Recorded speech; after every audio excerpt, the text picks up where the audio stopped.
He keeps us laughing on a daily basis. He is a man of many talents, and he is going to entertain us tonight for at least 7 minutes. Just kidding. But here we go. Lucas, take it away. Hey, thank you, Kat. No, I'm going to shoot for at least 8 minutes. I promise. I promise. For those of you who don't know me, like Katarina said, my name is Lucas Steves. I'm so incredibly excited that you're here because in the next 20-ish minutes, I plan to change your perspective on life simply by teaching you how to comb your hair with your bare hands. Does it sound like fun? All right, I love it. I love it. This is going to be great. It's funny because this actually came up as a joke. It actually started when a friend of mine posted a video in a group I'm part of herself brushing her hair. And it prompted me to make a post about how it's been over a decade since I even touched my hair with a brush. And that led to some other back and forth. And then it reminded me of this interesting thing that had happened maybe 2 or 3 years ago. I was a lot more into social media back then. I played a lot more of those chain games that gets passed around often. And I found one question that came up. The question was, if I was to give a TED Talk, what would my topic be? And I answered the question on my friend's wall, and I thought, well, this is interesting. I'm a speaker. I have intentions of giving a TED Talk at some point in my life. I'm going to post this on my wall, and I did. And I got a lot of really fascinating answers, very similar to what I expected to see, right? Mental health, performance, business, mindset, all this kind of stuff. And then I saw an answer that intrigued me. This is an answer from a guy who I only met one time, who had absolutely no right to make fun of my hair, who had absolutely no right for any of that. And yet he posted this thing and said, if you were to give a TED Talk, your topic would be how to comb your hair with your bare hands. I thought that's interesting. That's exactly what I'm perfectly qualified to speak on. I comb my hair with my bare hands all the time. It's the only way I ever comb my hair. Anyway, I sat on it for a long time and I thought to myself, one day I would love to give a TED Talk about how to comb your hair with your bare hands. And then we fast forward a few years later, and here I was in this comment thread on Facebook with this friend talking about giving a TED Talk about hair. And I said, I was once told that if I gave a TED Talk, it would be called How to Comb Your Hair with Your Bare Hands. And then it happened.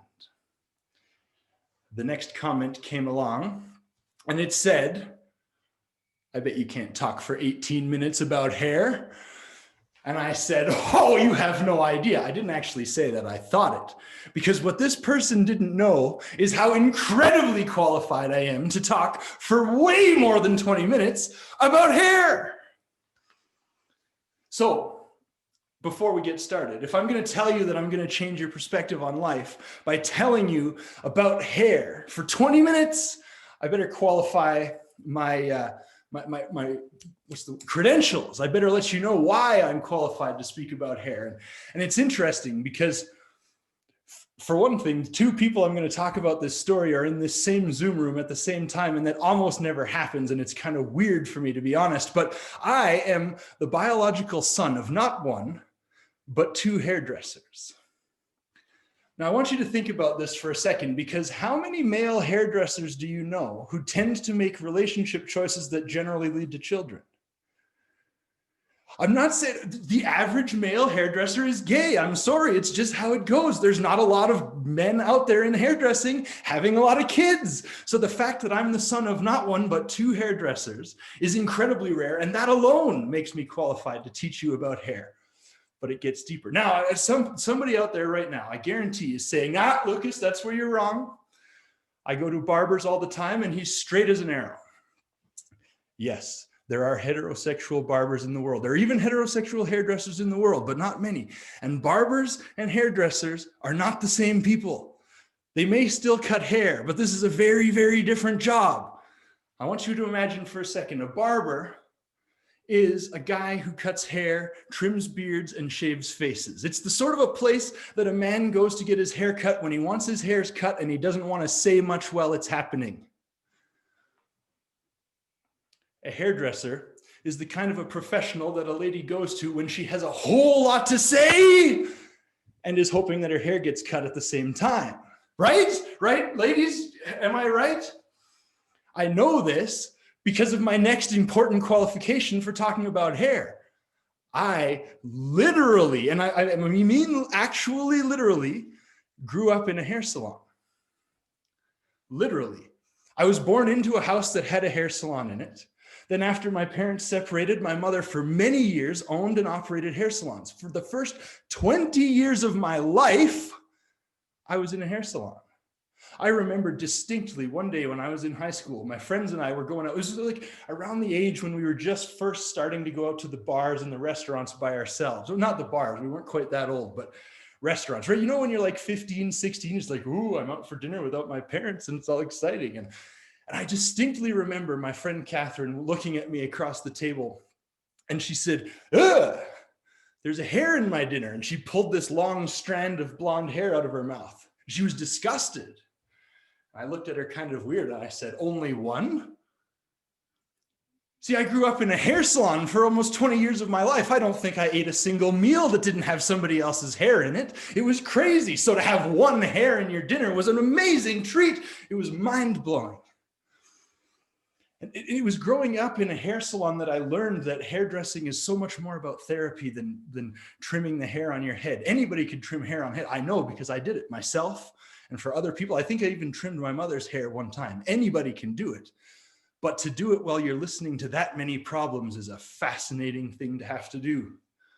I remember distinctly for most of my formative years sitting just on the other side of the wall for the hair salon and listening to my mother's clients tell these stories about things. And I heard everything I never wanted to know about all my friends' fathers. And I heard everything that I never wanted to know about the way people's relationships were going. And I learned everything that was wrong with men in the entire world. And I learned all the problems and all this stuff. And then I remember one day when my mother came to me when I was about 14 or 15 years old and asked me very concerned, Lucas, why? Why have you never shown any interest in finding a girlfriend? I looked at her kind of puzzled. I said, have you listened to your clients? Have you heard of the way people talk about the men in their lives? Have you heard what a horrifying job it is to be a husband? I don't want to be that.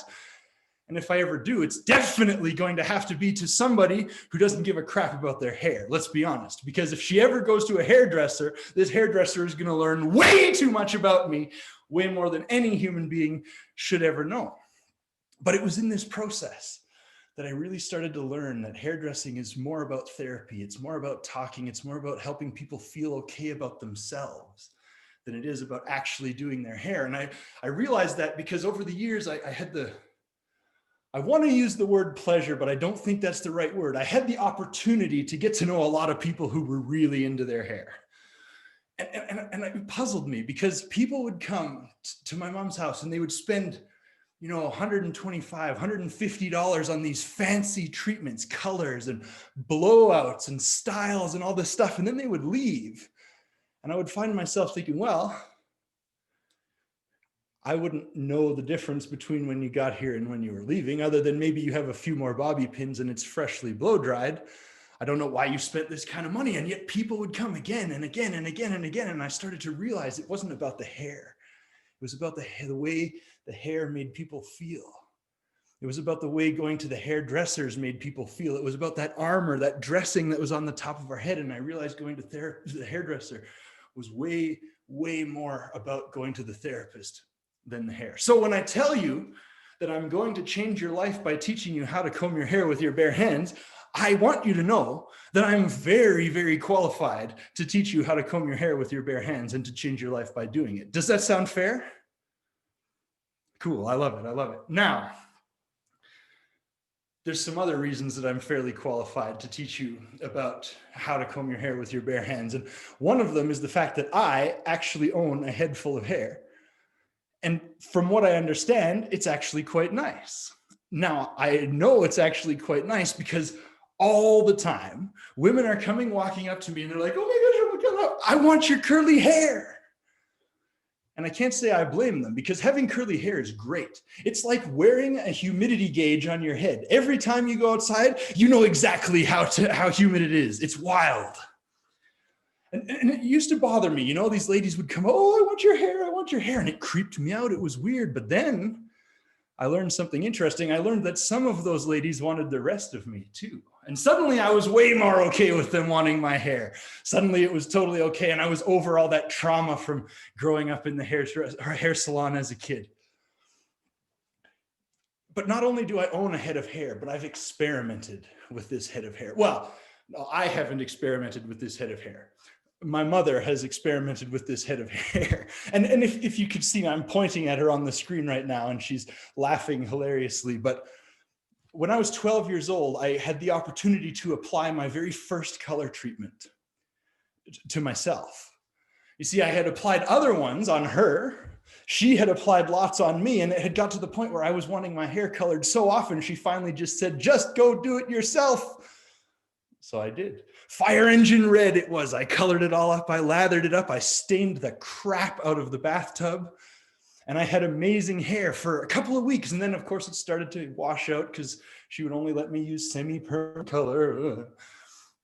But then a couple of weeks later, I came home from school. My friend had showed up at school that day with blue hair. Now, not many of you know me that well, but those of you who do will understand how competitive I am. And when somebody showed up at school with wilder hair than me, I couldn't have it. It wasn't going to happen. So I came home. I said, Mom, Jack came to school with blue hair today. How do we make my hair bluer and better than his?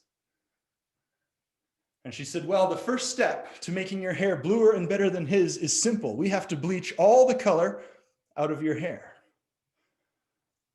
I didn't hear exactly what she had said. I just heard we have to get all the color out of your hair. I didn't hear that she said we have to bleach all the color out of your hair. And I thought, oh, this is going to be some kind of fancy skin safe bleach. It's no big deal, right? Nope, it's not.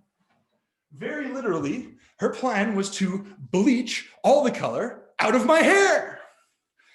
So she started and she applied the bleach and the foil. Was there foils? There might not have been foils because we were doing the whole head. I don't remember. But she applied the bleach and there was this horrible chemical smell. And slowly but surely my eyes started to burn and then water. And then she gave me an ominous warning. She said, whatever you do, don't touch your head. There's bleach up there. It's dangerous. And I thought, well, if it's dangerous for my fingers, what's it doing to my head? Like, this is a problem here. And then she put the shower cap thing over my head and positioned me under the dryer. And I sat there in what we used to call in the hair salon the cone of silence, because it was like the one place where you couldn't hear anything except that of the dryer. Do any of you know those big overhead dryers I'm talking about? It was one of those, right?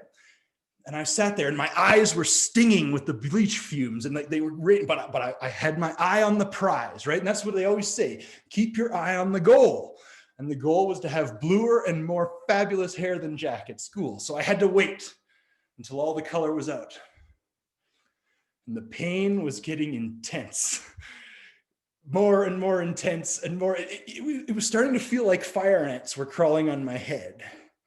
And then it started to get itchy and painful. And I was just like, I can't scratch it. I can't scratch it. I can't scratch it. And then I looked at the timer and I saw that I had been under the dryer for nearly 30 minutes. I thought the color's got to be almost out by now.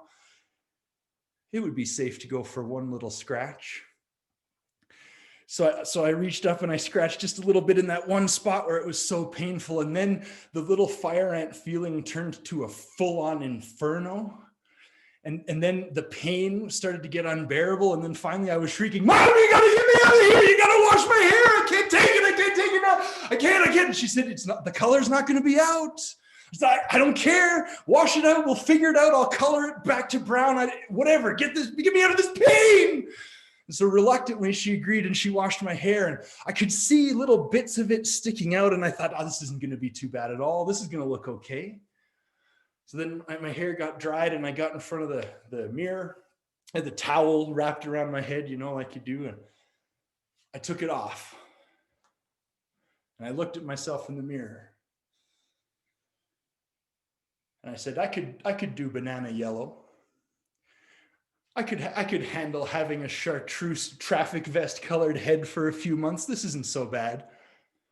And so I did. I kept my hair the most ridiculous color that was somewhere between baby puke and banana. And it was like this fluorescent, horrifying. I remember trying to play hide and seek one time, forgetting that my hair was yellow, and I was dressed all in black, and I thought I was such a good hider because I was black in the shadow. And my friend walked right up to me and said, "There you are." He said, "You might as well have a lamp on your head, you idiot." And it was the most ridiculous thing. But that led to some other crazy hairstyles. And I had, at one point I came home from school, my friend Gerard had showed up. He had an afro. He was the proper descendant or the proper lineage to have a natural afro. I am not, but I wanted one. So I said, "Mom, what would have to happen for me to make my hair look like Gerard?" She said, "Oh, that's easy. We just have to perm it." All right. So about 2 hours later, there I am sitting in my mom's hair chair with Jerry curl rollers in my hair. You know, like the ones the old ladies use to get that really, really tight ringlet curls in their hair? That was me sitting there in the chair with those curlers in. Once again, the chemicals were stinging my eyes. There was all kinds of pain, but I was about to have an afro. Another time, actually not long after the banana yellow hair incident, when it had finally started to grow out and we decided it's time to cut the tips off and try to make you look like a human being for like 5 minutes at least. And so I'm sitting there in the hair chair. We decided the best way to do it was to just buzz it off. It was beginning of summer. I didn't mind a buzz cut for summer. So she started buzzing. But for some reason on this particular day, she started on the side and worked her way up. And then the phone rang or the dog started barking. Something distracted her and she came back. But when she started again, she started on the other side. And she worked her way up the side and across. And then she got to a point where the two buzzed portions of my hair had not quite yet met. And I said, "Mom, stop!" I didn't know it, but this was exactly the look I was going for. This off-center mohawk down the side of my head is perfect. Leave it exactly like it is. It even had like white frosted banana yellow frosted tips on it. It was awesome. It was awesome. So I went to school like that for like a week and I got made fun of a lot, but I was pretty used to it because, well, you know, I'm me and it was okay. But then I came home at the end of that week and I'm like, it's cool, but it's kind of weird. Like I was even willing to admit that I had weird hair. But of course, me thinking my hair was kind of weird, it wasn't like we need to make it more normal. It was like, we need to make it weirder so that it's okay that I have weird hair. So I said to my mom, what would have to happen for just this piece of my hair that's, 4 inches longer than the rest to be white and everything else to stay brown? And she said, well, that's easy. We can even do it without the pain. We'll make a giant highlight. She busted out the foils and 20 minutes later, my head looked like a baked potato and I was back under that dryer. And for the next 3 to 4 weeks of my life, I earned myself the nickname at school, Skunk Boy. Because on my head, from the right angle, it actually looked like I was wearing a skunk. It was like all dark with the white stripe down the side. It was fabulous. I had that and I've had everything from long hair down in the middle of my back to shaved to the wood and everything in between. And in having all of those hairstyles and going out in public looking ridiculous so often, I learned some very, very important things about hair and about life and about just things in general. But before I get to that, and before I teach you about all that, before I get to the whole point that you're here and show you how to comb your hair with your bare hands, I have to warn you guys. I have to warn you, this is dire. Listen very, very carefully. There's a lot of danger involved in combing your hair with your bare hands. Like a lot. It doesn't seem like it. Kate, you know what I'm talking about. But there's a lot of danger. So I was like, man, how old was I? 15, 16 years old. And I had my first job. I was working at a gas station in downtown Calgary, the #1 co-op gas bar, it was called. It was on 11th Avenue and 1st Street. Great place to work. Great, great place for a first job. And this was back in the day when full service gas attendants were common. And gas attendants were allowed to check your fluids and top up your oil and do all that kind of stuff. And I prided myself on being the full service guy. You buy gas from me, you leave with your windows clean, your oil topped up, your washer fluid full, everything. It was the full service. Now, at this point in my life, this was when I was sporting. I was like 15, 16, and I had kind of outgrown my weird hair phase. I was sick of being in the hair chair so often, so I had let it grow, and I had this ponytail. It was like down to here. I let it out. I looked like Robert Plant. It was wild. I love it. Somewhere there's a picture. I don't have it today, unfortunately, but I had this long hair, and normally when I was at work, I would pull it back into a ponytail and put it under a baseball cap because of the chemicals I was around and getting it caught in somebody's fan belt. There's a lot of danger to having long hair. But this one particular day, I had forgotten my ponytail elastic, and I didn't have my baseball cap, and I was kind of in a hurry, so I was just letting my hair grow wild. And I was dealing with this customer. I was topping up his oil, and it was almost full, but there was just a little bit more dripping out. And I thought, instead of dripping oil all over this guy's beautiful car, I think it was like a red Porsche. It was a beautiful car. And I didn't want to drip oil all over this guy's hood. So I put my hand underneath the can of oil where it was dripping. And then I took it over and put it in the recycling right where you should. Now, normally I would have gone and washed my hands, but the guy still needed to pay, and he was kind of in a hurry. And so I ran up to his window, and I was talking to him, and he handed me his payment and all this stuff. And then the scourge of somebody with long hair happened. A windstorm. I was standing there, and all of a sudden there's like, whoa! My hair's going everywhere. I got this guy's credit card and receipt, and it was wild. And then I'm trying to talk to him, and my hair's all down in my face. And I'm like, whoa, holy crap, sorry, man. And then I did it. I was like, oh, this is a perfect opportunity to comb my hair with my bare hands. And I pushed my hair back out of my face with the hand that was covered in engine oil. And by the time I got home that night, my beautiful, luscious locks of hair that normally hung in a fantastic ponytail behind my skull, or else beautifully dangled around my head, were suddenly formed into a gigantic and unrelenting dreadlock, hanging at the back of my head, not even in a spot that would look good.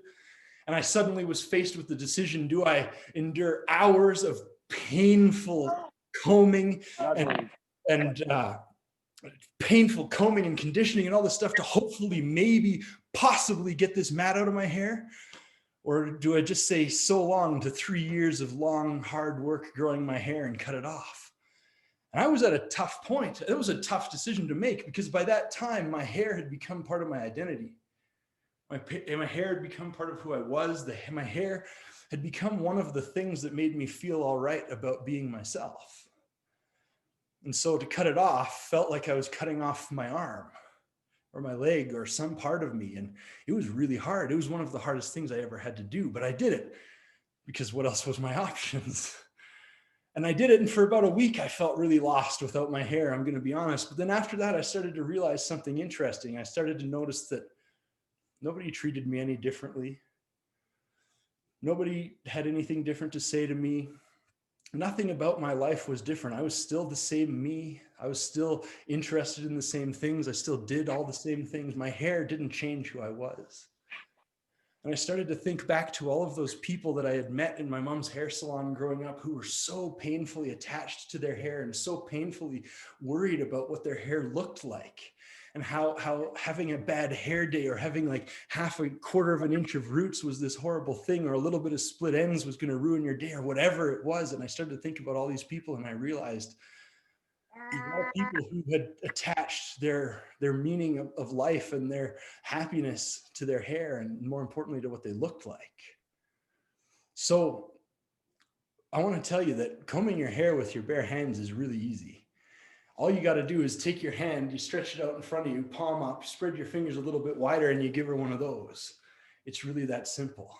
So the next time you look in the mirror and you think to yourself, oh man, I'm having such a bad hair day. This is just awful. I can't go out looking like this. I want to invite you to do something for me. I want you to take your hand. I want you to reach it out in front of you, palm up, and widen your fingers just a little bit. And I want you to give her one of those, maybe two if it's really bad. And then I want you to carry on thinking about something else that's actually important. I want you to carry on with your life. I want you to look at yourself in the mirror and say you are magnificent and beautiful and wonderful and powerful beyond your wildest imagination, regardless of what you look like, regardless of how bad hair day you're having, regardless of what you're wearing, regardless of how much you weigh, regardless of any of that.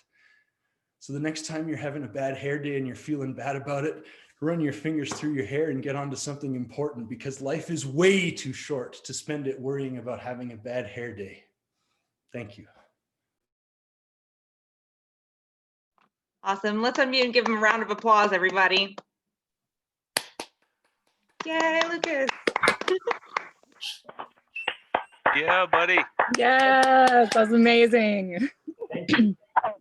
My sister was Lucas never has a magical way of making time go by so fast. That was awesome, Lucas. That was So what- awesome. My sister was never seen you before, was laughing almost the whole time. Awesome. Oh, I'm so glad. Oh, well, that's all I got for you guys. This whole thing kind of came up as an accident. I never intended for it to turn into an event of any kind. This was supposed to be a silly little Facebook live stream, what, 2 weeks ago, 3 weeks ago. Then I got caught up in moving and then couldn't do it. That was awesome, Lucas. Thank you, Ruby. Thank you. What's awesome. Thanks, Scott. That was awesome. What's the next one about? I don't know. Woohoo! Somebody's going to have to give me a challenge. But Lucas, it's Yeah. only complete when we get the actual photos of the hairdos. Yes, that's what I wanted to say. Mom, who's I have them. I have. Oh, We'll exchange emails. where's mom? Job is to collect those photos. Absolutely. Photos. You can find That us on has to Facebook. happen. And everybody, we Lucas did share this on Facebook Live. So if everyone wants to go and share it and help get it out there, let's help spread the word, because you did an awesome job. That's a great show, Lucas. Oh, Thank you. awesome. I will share it widely. Yeah, that was awesome. Way to go, Lucas. That was awesome, Lucas. Thank you. Totally, completely, indubitably so. I found one of the pictures of me with my long hair. You want to see it? Yeah. Yeah. Yes. Whoever's got the admin rights will have to. Oh, never mind. Our screen can already be shared. Are you ready? Brace yourself. All right. Can you see that? That was me with my Robert Plant here. Oh. Then I got another. What was your band called? Got this one here. Skunk one. Yeah, we want to see the skunk one. Show us Skunk Boy. I don't have a picture of that one. I got that one in the basement. That was me with no hair at all, not long after I had to cut it all off. Oh. Wow. And there's a few more hidden. I'll find them one day. Definitely had some hair adventures. I think if we can get enough people to share your video, then you should post them. Agreed. Sounds good. to Yeah. me. All right, awesome. Thanks, Make guys. it viral. Thank you so much, everyone. Fun to have that experience with you. See you tomorrow morning, Lucas and Katarina. Everyone else. See you soon. Thanks for coming, everyone. We'll do this. Okay. Again. We'll try to find some more. We'll make Okay. Bye. your rest of the day. Bye. That was fun to see you, Lucas. Have fun. Thanks.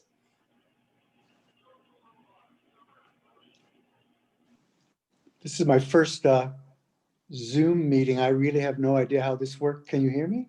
Yeah, I can hear you. Hi, that was great. Thank you. And hair is important. You must know that by now. Hair is important. Big time. Yeah. As you've heard, it's been kind of formative in my life. Well, no kidding, no kidding. Right on, right on. All right, guys, I'm going to take off and go enjoy the rest of my evening. Thank you so much for coming. I had so much fun. Let's do this again. Thanks, Lucas.